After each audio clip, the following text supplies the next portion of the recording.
नमस्कार मु Deepti दीप्तिस full lab को आपण मानकु बहुत बहुत स्वागत। आज आम गोटे इंस्टांट डोसा बनैबा 10-15 मिनिट भितर आपण आराम से बनै पारिबे। आउ ए जो डोसा सहित खाइबा पई ना गोटे स्पेशल चटनी बनैबा जो थिरे नडिया कि बुट डाली आम बिल्कुल भी यूज करबानी। बहुत ही बढ़िया कॉम्बिनेशन रहइबो। तो स्किप न करके पूरा वीडियो को आपण देखंतु। आ जदि वीडियो बा रेसिपी पसंद आसुची प्लीज लाइक और शेयर कर दिंतु। ता सहित चैनल रे जदि आपण नुआ देखुचंती चैनल को सब्सक्राइब करिया को बिल्कुल भी भूलिबेनी। तो ये जो डोसा बनवा पाई ना फास्ट ये देखु 3 ରୁ 4टा मु सुखिला लंका को आधा कप गरम पानी रे देखो बतरेकी रखी पाखापाखि 10 ରୁ 15 मिनिट मु बतरेची। एठी मु नॉर्मल सुखिला लंका नेची। आ जदि आपण राग बेसी खाऊना तो ये जो नॉर्मल सुखिला लंका जगह आपण काश्मीरी लंका भी नहीं पारिबे। तो ये को मु साइड रखी दउची। आउ एठी गोटे ग्राइंडर जार आमे नेजिबा गोटे कप चावल आटा बा चावल चूना। एटा रेडीमेड चावल चूना आपण घरे बने कि भी चावल चूना नहीं पारिबे। रेडीमेड चावल चूना बहुत इजीली मिल जाउची मार्केट रे। तो सेथिरु गोटे कप आमे नेजिबा। आउ सेही कप रे मापी के आमे 1/4 कप नेजिबा बेसन। गोटे जगह आपण फिक्स कर देबे से जगह सब जिनस आपण मापी के नेबे।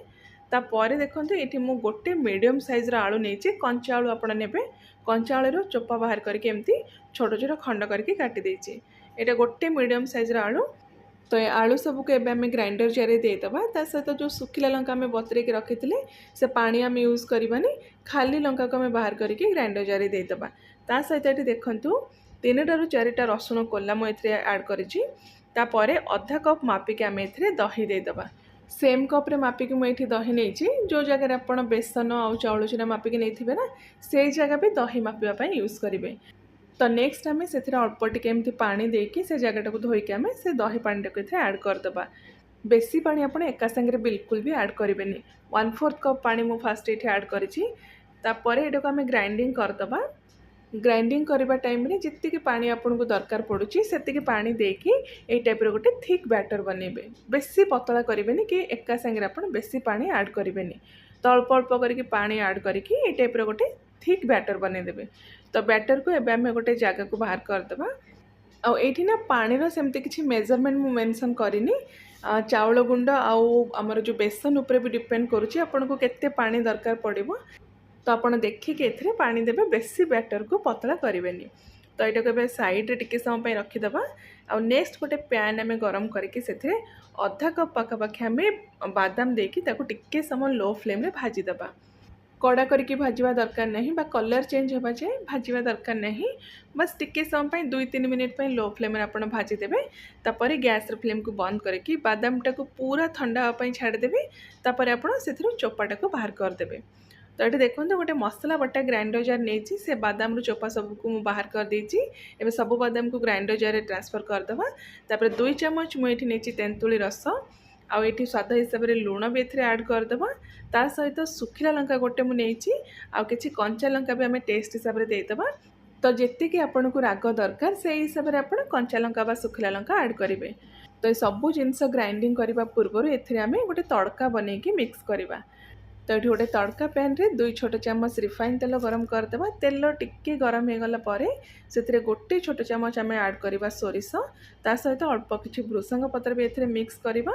आउ 4टा ରୁ 5टा रसुण कोला ता सहित अल्प टिके हिंगु एथरे पकेकी मिक्स करदबा।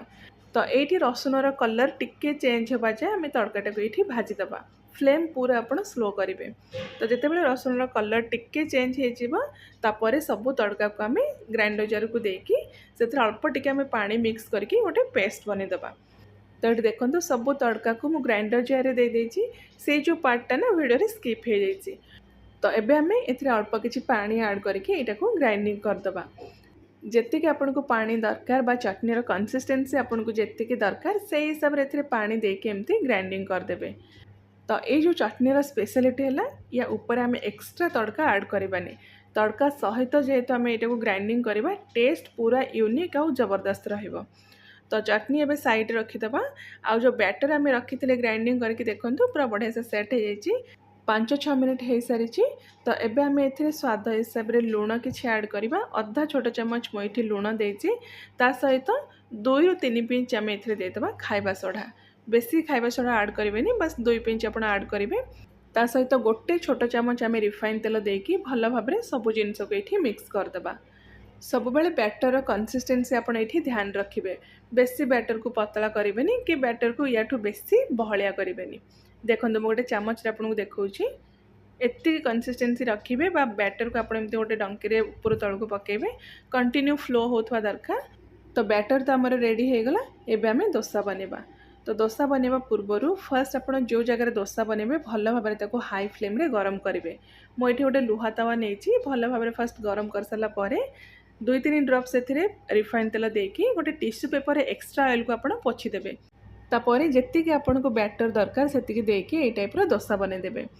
आ डोसाटा ये स्प्रेड कर सारापर फ्लेम आप मीडियम रे रखिए। मीडियम फ्लेम रे 1 ରୁ 1.5 मिनट जाए आप कुक करेंगे। आ ऊपर पार्टा जिते देखिए डोसार ना ये टाइप ड्राए होपर ऊपर अल्प टिके बटर बा रिफाइन तेल आप एमती चारिपटे स्प्रेड करदे। तापर 1-1.5 मिनट बा जिते आपको लगे डोसाटा तलपट टिके कलर हो गलानी तापर आप डोसा को तावारू बाहर करदे। आउ आपड़ ये जदि चाहिए डोसा को ओल्टे कि ऊपर पट साइड भी कुक करेंगे। मुझे गोटे पट साइड कुक करुच्ची। देखो केते बढ़िया कलर आसी जेहेतु आम सुखिला लंका बैटर मिक्स करके ग्राइंडिंग करचंती तो ये नेचुरल गोटे रेड कलर पलै आसो। ता सहित डोसार जो ऊपर पट साइडटा एकदम क्रिस्पी बनिबो। तो सेकेंड डोसा बनवा पूर्व एगेन आप 2-3 ड्रप तेल पकईकि एक्स्ट्रा तेलटा को आप गोटे टिश्यू पेपर पोछीदेवे।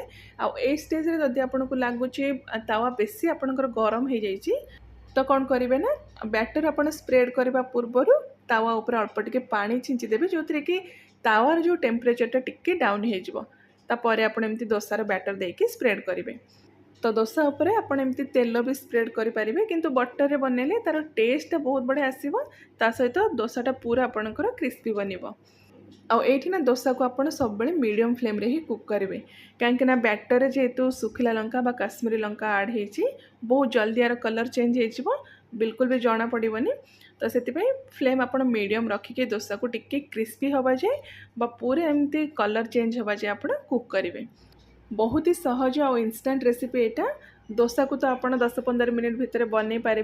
आ जो चटनीर रेसिपी मुझे शेयर करी ना जदि भजा बादाम आपण घरे अच्छी तो 2-3 मिनट भितर आपणकर चटनी भी पूरा रेडी हो।